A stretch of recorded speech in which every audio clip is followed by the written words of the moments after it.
なりたいチャンネルです。兄弟チャンネルの青虫の朗読チャンネルにもよろしくお願いします。魔王学院の不適合者第2章魔剣大会編第65話裏切り第66話精霊の身体朗読を始めます。魔王学院の不適合者第65話裏切り。つまりこういうことか。メルヘイス。現れた老人に俺は言った。レイに契約の魔剣を差したのもこの魔剣大会もすべてお前の企みだった。お前が統一派なのは単純に皇族派とのパワーバランスをとっていたに過ぎない。皇族派が大きくなりすぎれば昨日のエミリアのように暴走する者が多く出てくるからだ。メルヘイスは陰銀な態度でうなずく。さようでございます。お前の根源は乗っ取られていない。誰の命令だ？それともお前自身の意志か？メルヘイスは答えない。彼は俺の記憶を持っていなかった。だからこそ俺を裏切ることがたやすかったのか？それとも全てを承知の上で記憶があることを隠したのか？あるいはそのどちらでもないのか？統一派のトップは正体不明の魔族だそうだな。そいつがアボス、ディルエビアか？申し上げるとお思いですか？まあ、そうだろうな。いいだろう。力ずくで吐かせてやる。残念ながら、それは不可能でございますよ、アノス様。ほう、大きく出たものだ。アゼイシスに閉じ込めた程度で、俺に勝てるつもりか？いいえ、もうすでに勝っております。あなた様が魔剣大会などという戯れに興じている間に勝敗は決しました。勝負はすでに始まっていたのですよ。一時の干渉に身を任せ、それに気がつかなかったのが、あなた様の敗因でございます。メルヘイスが魔法陣を描く。その中に手を突っ込み、取り出したのは王爵だ。魔王学院で保管していたはずだが、七魔コウロウなら手に入れるのは造作もないだろう。イニーティオで切断された左腕はそうそう治癒することはできません。メルヘイスの言うことは事実だ。イニーティオは魔法術式を切り裂く魔剣だ。回復魔法をかけようとしても、しばらくはその効果が残り、術式が破壊されてしまう。時間をかければ左腕も治せるだろうが、それを黙って待っているほど奴も間抜けではあるまい。わざわざ俺の腕が切断されたこのタイミングで姿を現したのだからな。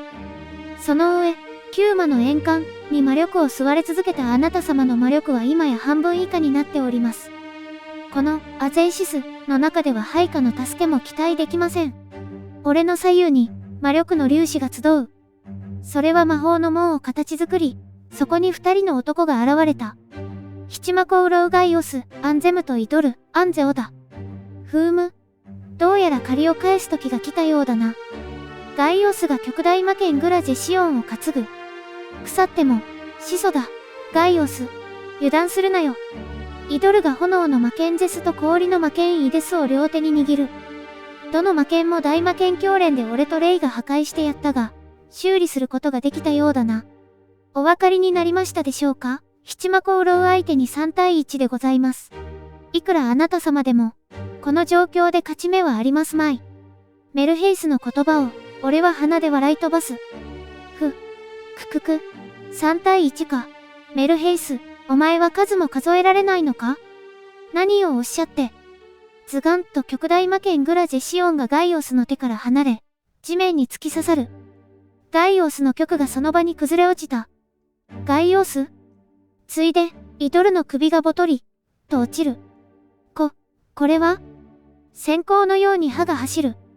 メルヘイスは魔法の門を展開し、その中に身を消した。歯が空を切ると、その後方にメルヘイスは手にしていた。さすがに一度に3人は切れないよね。声の方向に、メルヘイスは視線を向ける。混合鉄の剣を手にしたレイがいた。レイ、グランズドリー、死んだはずでは。決勝戦で俺に敗れれば、レイは死ぬ。食い込んだ契約の魔剣がさらに深く根源をえぐるようになっていたのだろうな。そうなれば、蘇生もできない。だが、それはレイの体内に契約の魔剣が刺さっていればの話だ。メルヘイスは、はっと気がついたように言った。レイ、グランズドリーの心臓に剣を刺したと見せかけて、体内に刺さっていた契約の魔剣を破壊したとおっしゃるのですか？何か仕掛けてくると思ったからな。やるのなら、俺が気を抜いた一瞬を狙うだろう。つまり、決着の瞬間だ、アゼイシスに飲み込み、まんまと俺をはめたと思った時、お前はレイからマガンを離した。その隙を逆につかせてもらったというわけだ。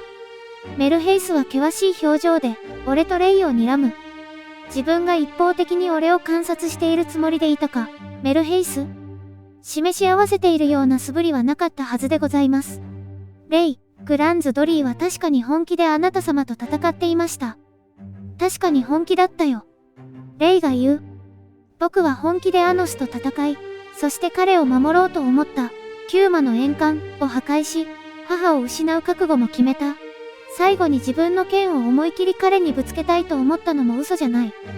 ならば、なぜ、わしがマガンを離した一瞬の隙に、契約の魔剣を破壊させるようなことができたのですか？示し合わせてはいないんだよ。全力でぶつかっても、彼はきっと全てを超越するだろうと思った。そして、実際にそうしてのけたみたいだね。レイの言葉に、メルヘイスが絶句する。どうやら計算違いだったようだな。あれだけのハンデがあれば、自分の身を守り、キューマの円環を守り、レイを倒すのが精一杯とでも思ったか？メルヘイスは答えず、ただ静かに睨み返してくる。だが、別段大したことでもあるまい。俺はレイの全力を受け止めてやった。そして、同時に舞台の外ではお前とも戦っていた。その二つの勝負に勝っただけのことだ。メルヘイスはまさか、といった表情を浮かべた。俺が戯れに興じて気づかなかった。と言ったな、メルヘイス。余裕の表情を向け、その七幕を潤に言った。お前ごときのさまつな計略で、俺が慌てて戯れをやめる必要があるとでも思ったか？レイとの勝負の邪魔はさせぬ。シーラもレイも殺させはせぬ。お前の企てなど俺にとっては取るに足らぬ。それだけのことだ。一歩、俺は前へ足を踏み出す。確かに少々見誤っていたようでございますね。ぽつり、とメルヘイスが言葉を漏らす。しかし、ただそれだけのこと、不測の事態が起きようとも、十分な備えをしておくのが、計略というものでございます。メルヘイスは目の前に魔法の門を作り出す。先ほどのことでもわかるように、それを使えば、このアゼイシス内の空間と空間をつなげ、自由に転移することができる。俺から逃げられると思うか？いいえ、逃げることなどいたしません。確かに少々計算違いはございました。しかし、それでもなお、わしが勝ったことには何ら変わりがございませんので。魔法の門がゆっくりと開く。その中に人影があった。レイの視線が険しくなった。母さん。魔法の門から姿を現したのは、先ほどまで観客席にいたはずのシーラだった。ギジェルの魔法で体を拘束されている。また精霊病が悪化したのか、意識を失っているように見えた。何のために、彼女の体調を回復させ、デルズゲードまで来てもらったとお思いでしょうか？メルヘイスは魔法陣を描く。そこから数十個の赤い宝玉が現れ、浮かび上がった。この宝玉を一つ破壊すれば、彼女の根源の元となった噂と伝承が一つが消えます。メルヘイスが指を引いて、赤い宝玉の一個を破壊する。マガンで確認すれば、確かにシーラの魔力が弱まった。レント、か、宝玉を破壊することで、ネリアの魔法が働き、シーラの噂や伝承を知る人物の記憶が消える仕組みになっているのだろう。宝玉の数は全部で46個。彼女の噂や伝承を知る人物の数もおそらくそのぐらいに違いない。お分かりいただけたでしょう。それでは、交換条件といきましょうか。一瞬、レイが俺の方向をちらりと見た。シーラの命を助けたければ、というやつか？メルヘイスは陰銀にうなずく。さようでございます。メルヘイスはシーラと宝玉を覆うように魔法の門を展開した。両者が吸い込まれるように別次元へ消えていく。あなた様が、ゼクトに調印なさるのであれば、彼女を助けましょう。俺を殺すのが難しくとも、ゼクトなら、縛ることぐらいはできるだろうな。ふむ。では、殺すがいい。そう口にすると、メルヘイスが面食らったような表情を浮かべる。聞き違い、ですかな？今何と、おっしゃいました？殺したければ殺せと言っている。改めて言うと、メルヘイスは押し黙る。俺は脅すように奴に言った。だが、心してやることだ。人質を殺せば、お前の身を守るものは何もないぞ。メルヘイスがレイに視線を向ける。レイ、グランズドリー。母親を犠牲にしてもよろしいとおっしゃるのですか？もともと、覚悟の上だったからね。母は、僕が母のために犠牲になることを望んではいないよ。メルヘイスはすぐに次の言葉を口にできなかった。まさか俺たちがいともたやすく人質を無視するとは思ってもみなかったのだろう。そのようなハッタリが通用するとお思いですか？では、やってみることだ。メルヘイスは黙ったまま、俺の真意を探るように視線を向けてくる。どうした？さっさとやれ。まさか殺せもしないのに人質を取ったわけではないだろうな。一歩、俺は足を踏み出し、メルヘイスに右手を向ける。そこに魔法陣を一問展開した。どうやら、わしが本気だということを見せなければならないようでございますね。魔法の門から、宝玉を5つ取り出し、メルヘイスはそれを破壊した。さて、彼女の体はどのぐらい持つでしょうか？特に気にせず、俺は言ってやる。たった5つか？何ですと？何をそんなに恐れている？壊すのなら手っ取り早くすべて壊したらどうだ？それとも、壊した瞬間に俺に殺されるのが怖いか？後悔なさいますよ。メルヘイスは魔法の門からさらに20個の宝石を取り出す。これで半分以上でございます。残り21個はどうした？メルヘイスは答えず、ただ俺をじっと見据える。メルヘイス、お前は一体誰と戦っているつもりだ？さっき込めて、俺は奴を睨みつける。人質を取ったぐらいで、俺が言いなりになるとでも思ったか。魔法陣に魔力を込める。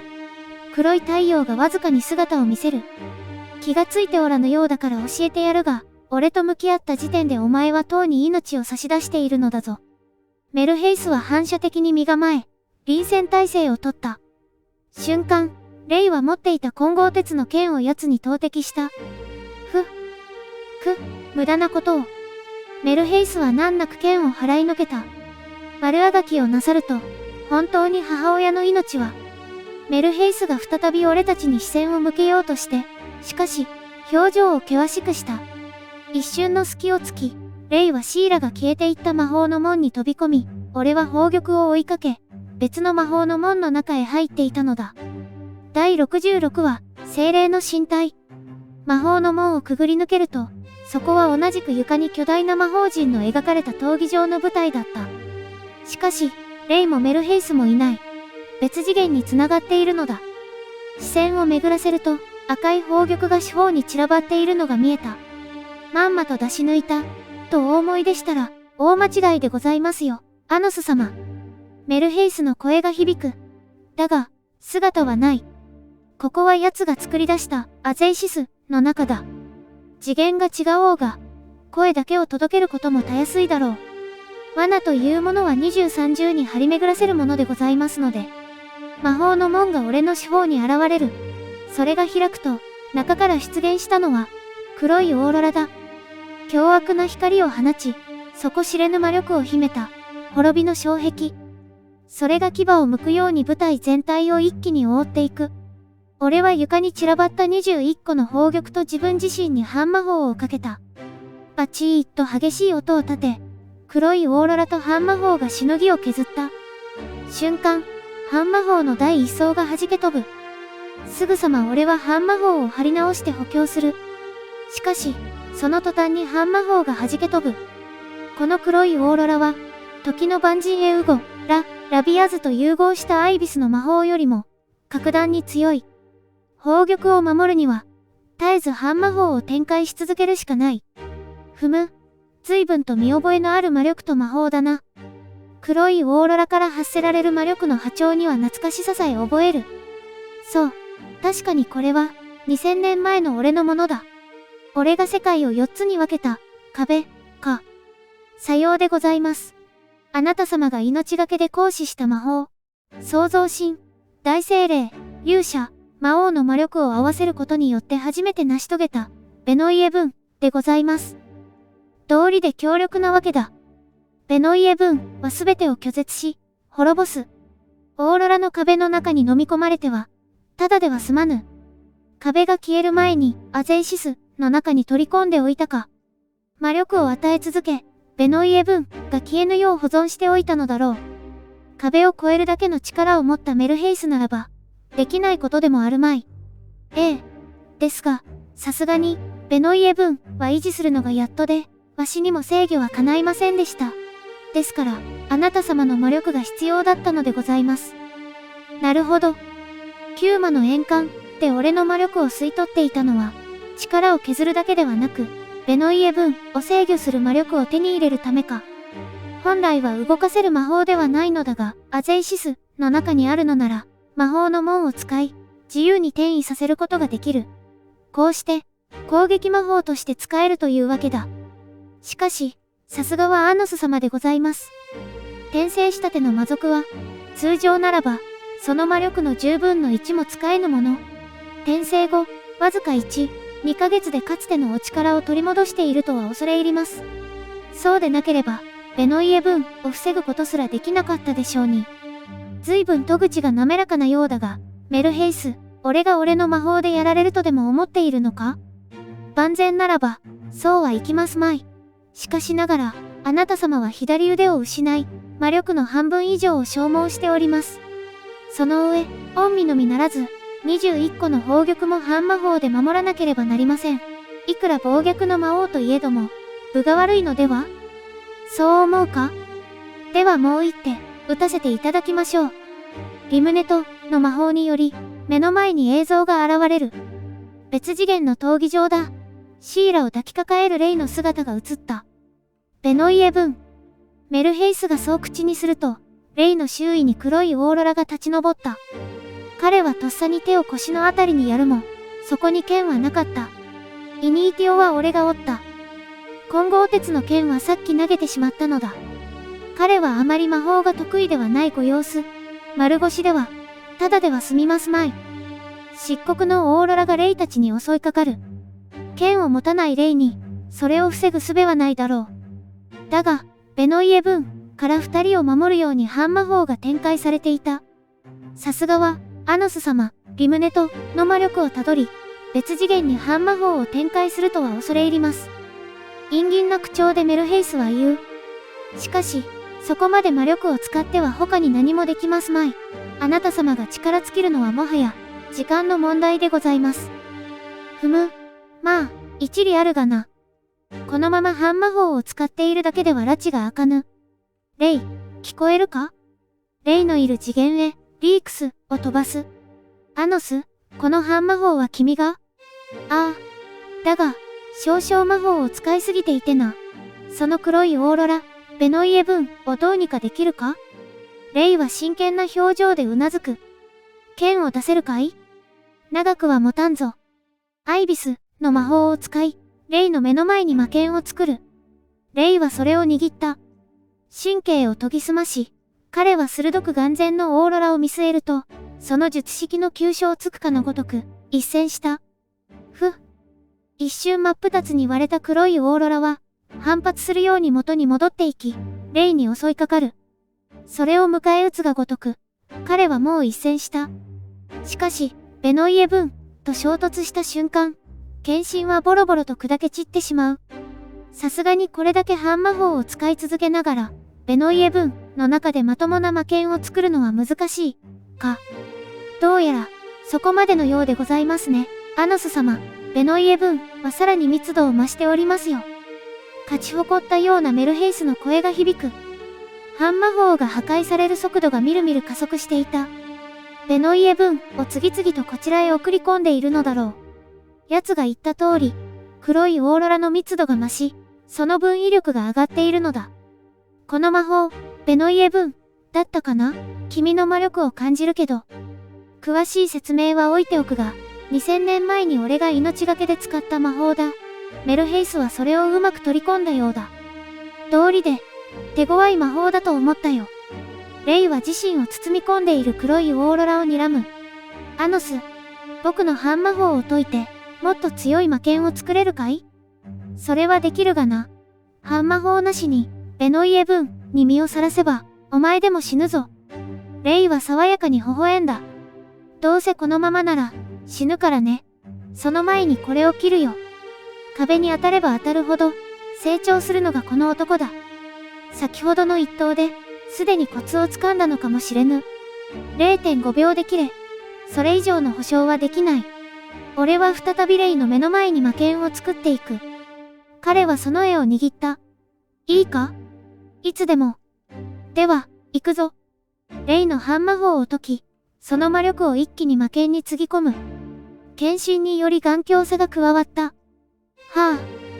刹那、剣線がきらめく。半魔法が消え、同時に襲いかかってきた闇を切り裂くように、レイは魔剣を振り下ろした。漆黒のオーロラが二つに割れる。しかし、すぐにそれは反発するように元通りに戻っていき、レイの体に牙を向く。レイは剣を走らせると、二つに割れたオーロラが戻る前に四つに割る。それを八つに割り、16に割り、どんどん細かく切り刻んでいく。だが、どれだけ細かく刻んでも、ベノイエ分の魔力は一向に衰えず、逆に元に戻ろうとする反発力が強まっていく。一つ、レイがオーロラを切り損ねた。その瞬間、一気に形勢が逆転し、漆黒のオーロラが魔剣にひびを入れる。再度振るった刃はあえなく折れ、レイの全身から血が溢れる。はあ。彼がその場に膝をつき、俺は半魔法を張り直した。もう少し、だったんだけどね。荒い呼吸を刻みながら、レイは体を起こそうとする。あれ？力がすっと抜けるように、彼は崩れ落ちた。おかしいな、体が。俺とまともに戦った後にこれだからな。気を緩めるな。お前自身の半魔法が弱まっているぞ。わかってるんだけどね。仰向けになったまま、レイは身動き一つ取れない様子だ。もう、力が入らない。拳を握ろうとして、しかし、レイはそれさえできなかった。と彼は息を吐く。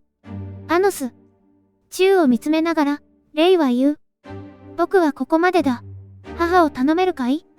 レイに使っている半魔法の魔力を別に回し、この窮地を脱しろという意味だろう。泣き言を言うのはまだ早い。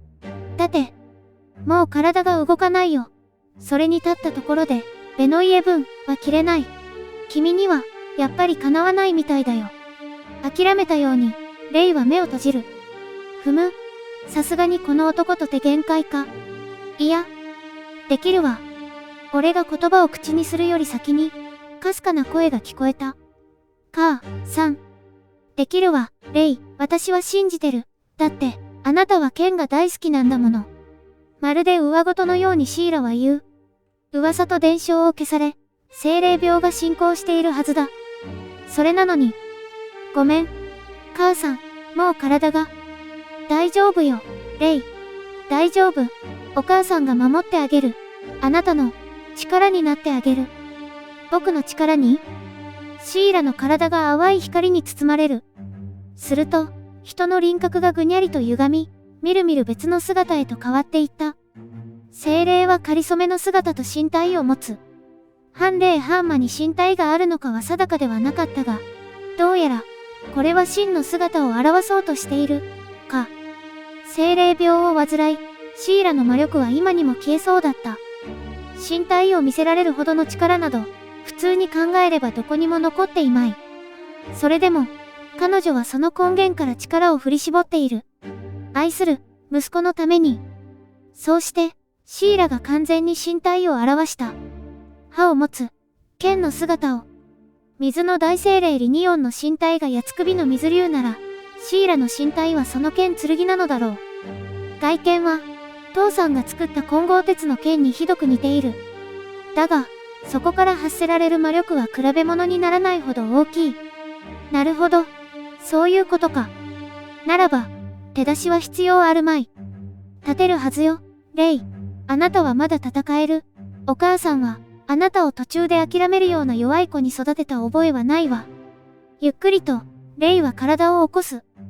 母さん。力の入らぬ全身に鞭を打ち、必死に手を伸ばして、彼はシーラの剣を掴んだ。剣から発せられた光が彼を覆う。まるでその身を守るように。できるわ、レイ、お母さんは知ってるもの。あなたに、切れないものはないのよ。うなずき、レイは完全に立ち上がった。そうして、シーラの剣を、ベノイエ分に構える。よろしいのですか、レイ、グランズドリー。その剣を使えば、精霊病などという生優しい代償では済みません。あなたの母親は確実にこの世から消滅するでしょう。脅すようにメルヘイスの声が響く。それは事実だろう。精霊魔法でさえ、使えばただでは済まぬのが半霊半魔だ。弱っているシーラが身体になれば、結果は明らかだ。根源が不安定な半霊半魔が身体の力を発揮できるのは、生涯で一度きり。母親をその手で殺すのですか、あなたは。メルヘイスが何度も脅すのは、シーラが変化した精霊の剣の力を警戒しているからに他ならない。あるいは、ベノイエ分を切り裂くことができるのではないかと。だが、静かに、シーラの声が響いた。違うわ。私が守るのよ。可愛いこの子を。そのためなら、この命、何度捨てても惜しくはないの。シーラの剣の輝きが、より一層増す。まるで消えゆく前の彗星のように、強く、激しく、羽ばたいた。ねえ、レイ、覚えてる？まるで思い出話をするように、シーラは優しく話しかける。これが最後の会話と言わんばかりに、本当に優しい声で。何をだい？子供の頃、料理を教えていたら、レイったら急に包丁でお鍋を切ろうとしたのよ。レイは薄く微笑んだ。そんなこともあったね。絶対に切れないってお母さんは言ったわよね。でも、レイは聞かなくて、何度もお鍋を包丁で切ろうとしてた。それで突然、スパってお鍋を真っ二つにしたのよ。お母さん、本当にびっくりしたわ。姿は剣になっていても、シーラが笑っているのがよくわかった。怒ろうと思ったんだけど、あなたは本当に嬉しそうにしててね。レイはきっと、剣とか、そういうことが好きなんだなって思ったの。そっか。レイが優しく相槌を打つ。ねえ、大きくなったレイが、どんなものを切れるようになったのか、お母さんに、見せてくれる？ゆっくりと、レイはうなずいた。いいよ、母さん、見せてあげる。意識を集中するかのように静かに彼は目を閉じる。そのまま自然な所作で剣を構えた。なぜか、まるで剣はおもちゃのように思え、薄く微笑むレイからは子供のような無邪気さを感じる。彼は今、幼い頃に帰っているのだろう。母との思い出をたどるように、剣に惹かれた子供の頃に、すっと息を吸い、呼吸を止める。一歩、彼は足を踏み込み、短く息を吐く。それと同時に手の中の剣をきらめかせた。闇を払う一筋の光のごとく、その輝く剣は、ベノイエ分を切り裂いていく。黒いオーロラが元に戻るよりも早く、徹底的にそれを切断し、細切れに変え、無産させる。一体一呼吸の間に何度刃を繰り出したのか。まるで無数の流星を降らせているように見えるほどの恐れるべき連撃の前に、ベノイエ分が切り伏せられ、消滅した。それでも、なおレイは止まらない。アノス。レイの声を聞き、俺はこの次元と彼の次元を魔法でつなげた。はあ。閃光がきらめく。流星のごとき刃が、こちらの次元に降り注ぎ、黒いオーロラを払っていく。わずか数秒で、俺の次元にあった、ベノイエ分も消滅した。静かにレイが息を吐く。見れば、彼が手にしたシーラの剣は、今にも消えそうなほど弱々しい輝きになっていた。どうかな、母さん。彼がそう口にすると剣の輪郭がふっと歪んで、シーラの姿に変わる。その体は今にも消えそうなほど、薄く透明になっており、わずかに地面から浮かび上がっていた。彼女はその手をレイの方に当てた。立派になったわね。レイ、ありがとう。私の子供になってくれて。シーラの体が光の粒に変わっていく。最後に彼女は満面の笑みを見せた。愛してるわ。彼女を抱きしめようと、レイが手を伸ばす。だが、その手は何もつかめず、空を切った。ふーっと風にさらわれるようにレイの母親は消滅したのだった。母さん。わずかに残った光の残滓を見つめ、レイは目に涙をためる。まだしてあげたいことがあった。心から叫ぶように彼は言う。まだ一緒にやりたいことがあったんだ。うつむき、消えそうなほどか細い声で、彼はつぶやく。ごめんね、もう、何もしてあげられない。一筋の雫がレイの方を伝ってこぼれ落ちる。気持ちはわかるがな、レイ。泣くのはまだ少し早い。俺の言葉に彼は顔を上げた。その涙は感動の再会の後にとっておけ。親孝行ならその後、存分にするがいい。次回は、魔王学院の不適合者。第67話、魔王の進化。第68話、まがまがしき仮面。高評価、チャンネル登録、お願いします。